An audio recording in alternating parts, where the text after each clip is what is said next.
Ladies and gentlemen, hey, hi, how you doing? Welcome back to the channel. Thank you so much for stopping by. It is a new week here in Warzone and Black Ops 6, and that means we've got some new updates incoming. We also have a couple of things that have been revealed via the devs in regards to future changes and fixes, and we have even more news on some measures that Call of Duty is taking to at least try and prevent some cheating issues in-game. I actually want to start first with that here today because over the weekend, Charlie Intel ended up reporting this.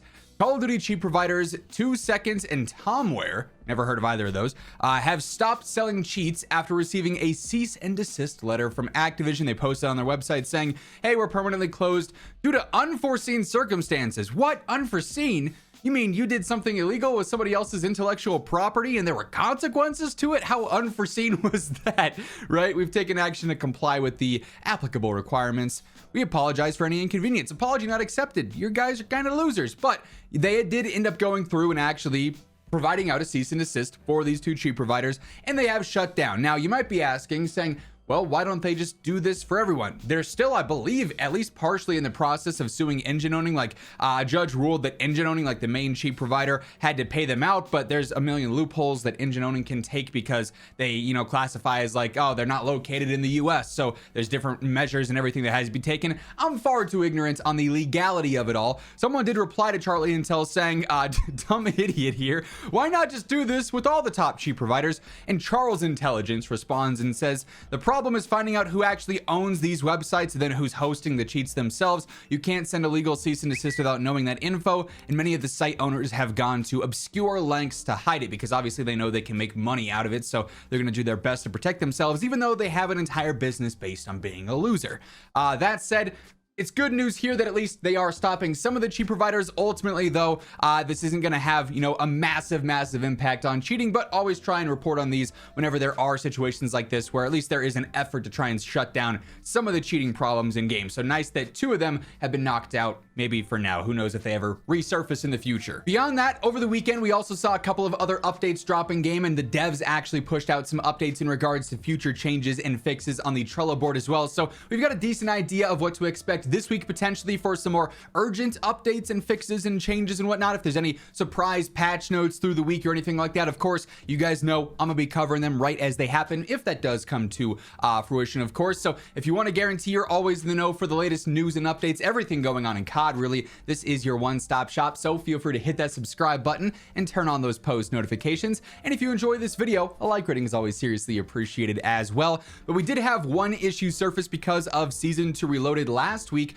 with mantling speeds and weapon swap speeds. There were issues where your mantling was way slower than it was supposed to be. It's like you were trying to climb over a wall at a snail's pace, or your weapons were not swapping fast enough, and that would lead to direct, losses in gunfights because you couldn't pull out your second weapon quick enough to continue on with the engagement. So pretty annoying issues there for sure. They did say that this issue has now been resolved, so they did push live a fix for this over the weekend. Good news there. Now, when it comes to the Trello boards, we have seen a couple of new updates here, both on the multiplayer and general Black Ops 6 one that we're on now, but then also the Warzone one as well. There is still one thing noted as fixed scheduled, which is kind of interesting because this card is for some multiplayer and zombies weapon tuning changes not being fully applied after Season 2 Reloaded. However, in some of these surprise patch notes that we had back on, I think it was Friday, we ended up seeing fixes for several of those weapons that weren't fully updated after the patch, right? So I believe the reason that this is still listed as fixed scheduled is because the details in the patch notes that mentioned weapon changes weren't only just multiplayer and zombies specific weapons. There were also a bunch of changes to MW2 and MW3 weapons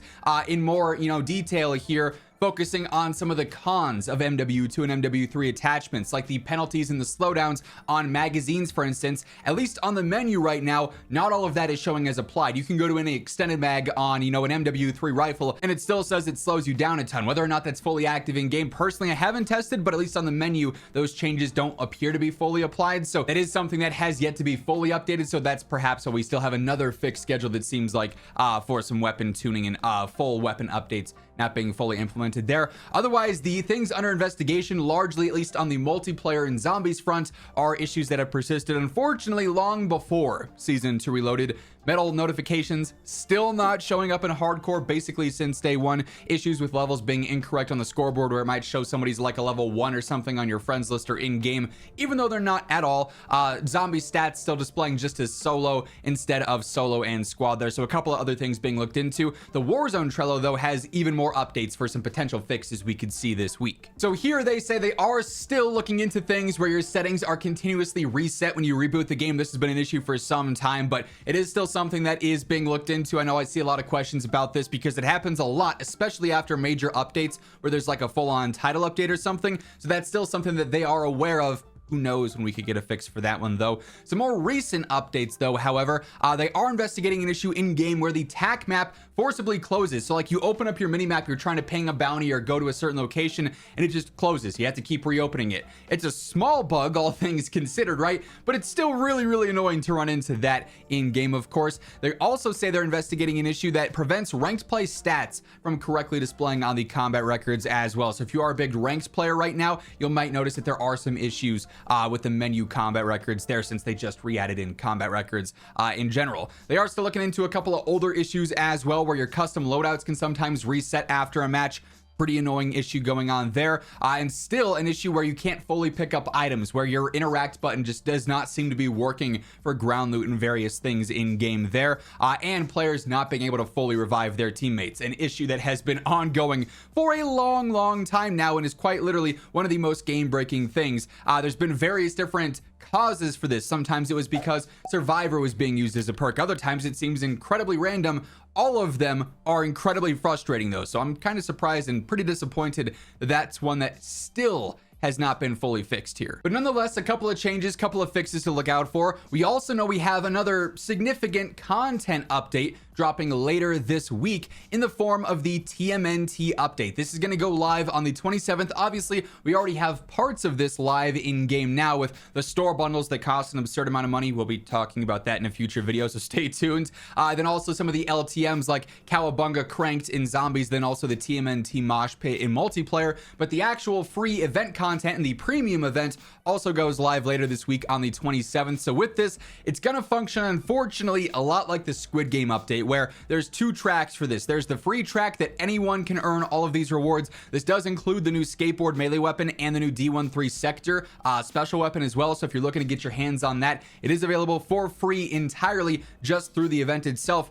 Wouldn't be surprised if a store bundle also drops that features this, because they want you to spend your money instead. Unfortunately though, there's also the premium track. Yeah, we all said this was a dumb idea when they did it with the Squid Game event, and unfortunately now it's back. It's going to cost 1100 COD points to actually gain access to any of this content, and then you unlock it at the same rate you do with all the free content. So just by playing the game, earning XP, you'll go through. There is a couple of blueprints here for different weapons. There's even a Splinter skin as well, which does feature specific power-ups in like the TMNT Mosh Pit. So if you want to guarantee you get the Splinter abilities, you have to buy the event and then play the game even more to get the XP required to finish it. So this will be live again starting on the 27th. We can expect maybe a bit of a larger update that day if there is new content being added. There's also the potential for, you know, in-game changes, fixes, and various patch notes like that. Of course, as I mentioned earlier, if anything does end up surfacing, we see some surprise changes, the devs announce anything, you guys know I'll keep you updated with the need to know info right as it happens. So stay tuned for that alongside everything else going on in COD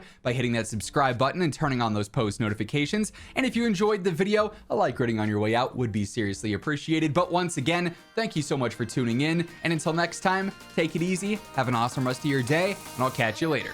Peace out.